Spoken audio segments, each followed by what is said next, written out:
Hey YouTube, look what showed up on a doorstep.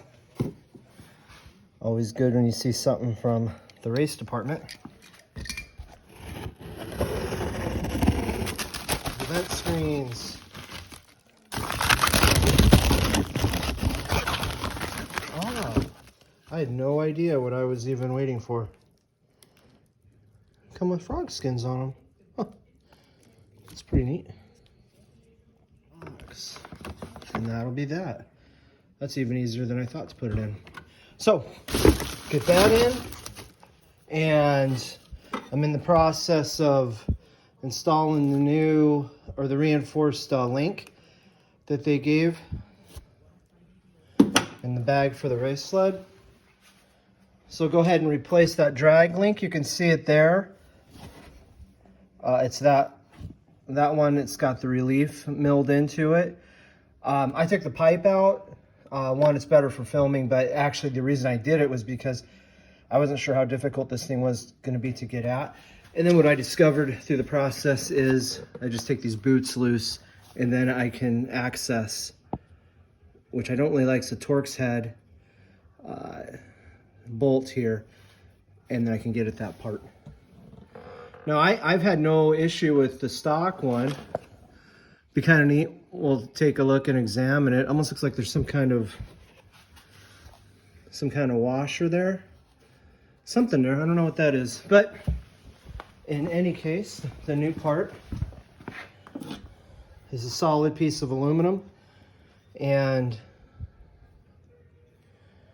I don't really know what that is. That some kind of adhesive? I don't know. Anyway, bushings machined, pressed, however it's fit in there. Looks like a much better part. Okay, so I got it out. This is the stock drag link. This is the new one they provide with the race sled.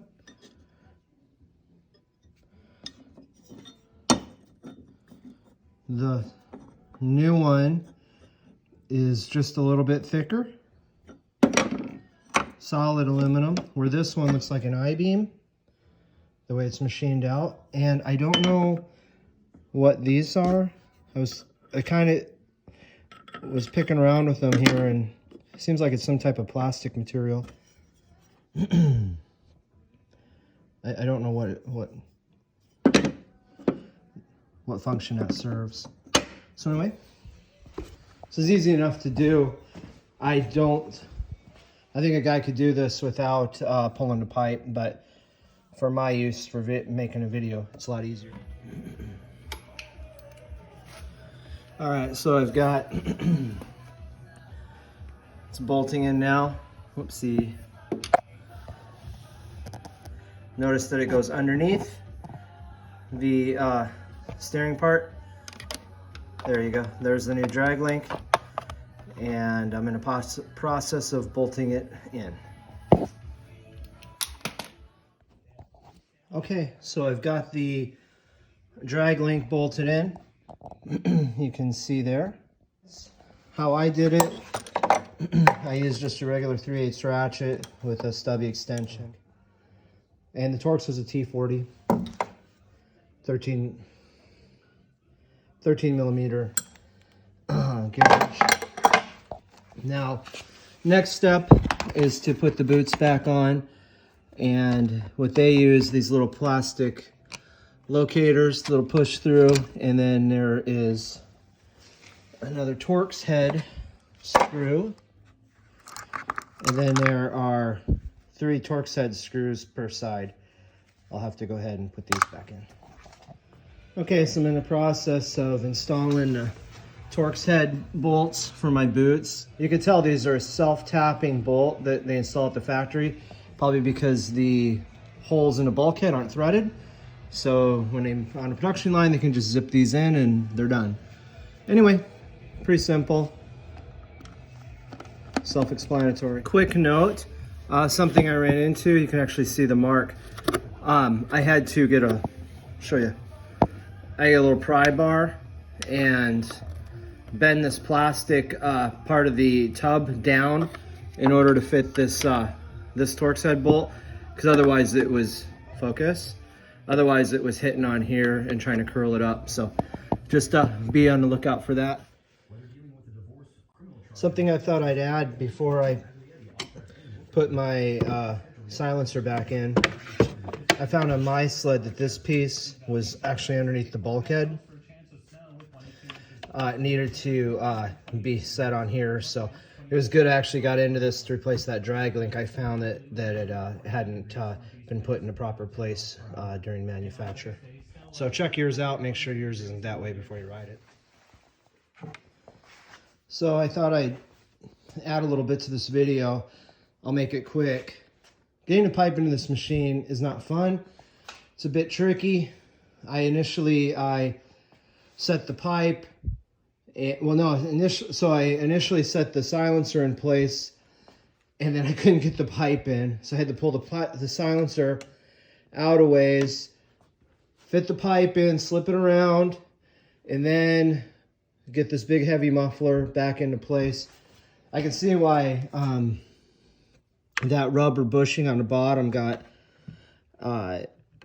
jostled out of the way. It's a hassle, and you have to see if I can zoom in there. See that saddle right there? And then you've got that, there's a dome-shaped rod that has to fit up into there, and there's a bushing that has to go into it. All has to line up.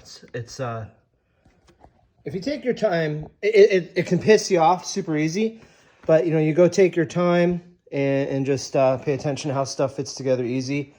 You'll be fine. You don't really have to horse around on stuff too much, but I thought I would add that in. Now the next step is getting these goddamn exhaust springs on. I'm dreading this part. I fucking hate it. I have actually a tool to do this with, the actual proper tool, but last time I had to use a shoestring to get it off because there's just no fucking room. Anyway, I'll get these on next. Hey guys, so I've been out here screwing around with this goddamn thing. I got that lower spring on right there. Huge pain in the butt. Where'd my tool go? It's lost to the bowels of the machine. Tried shoelace, that didn't work. I was using my exhaust spring tool and I couldn't make this work. I got the other two springs on without much issue, but that one down there, that one right there, what a pain in the ass. Anyhow, so get yourself, I assume Napa still makes this. It's like a 25-year-old, it's probably actually older than that. Anyhow, anyway, you just need a long pointy pry bar. And then what you do is I get my angle right, kind of get the idea there. This is kind of difficult to show. But anyway, you hook your spring, you pry off of the cross member, and then easy peasy, lemon squeezy, it goes right on there. And you'll be like, why did I just drink 6 beers and get pissed? So yeah, that's the trick. So I'll get the rest of these springs on, and I'm gonna call it a night. Okay, so the exhaust pipe's finally in. You've got the 3 springs there, a spring here at the midpoint, 1 on this side of the silencer, 2 more there to take the header pipe into the silencer. And finally, you've got a third, or there's 7 springs altogether. 7th spring is back here behind the brake disc. And that one's a bit of a hassle to get that one on. I used my spring tool and actually put a little wood block on top of the brake disc, and then I used that to be able to pry with my spring tool and lever it on. So that's that. Pain in the ass. I don't like it. Everything's packed in here too tight. Anyhow, and then finally the last thing, make sure you don't forget to plug in your exhaust sensor, which is right here. And as I recall, it was zip tied nicely, and I'm gonna have to put a new zip tie on. I'm going to do a reusable one because I'm sure this will be coming out some other time. So there we go. Got the vent hoods put in tomorrow. And then plan is to ride it for the first time. All right, guys. So, hey, that trick right here, showing you the pry bar to get that one spring on, that's totally worth a like and subscribe. I mean, come on. That was free information. All you got to do is, like, hit the thing. Get me over 500 subscribers. That'd be super cool. I saved your relationship. You're not going to go in your house all pissed off. Wife's going to be happy. Dog's going to be happy. Kids are happy. Or maybe your girlfriend's happy. Okay, guys. Thanks for watching.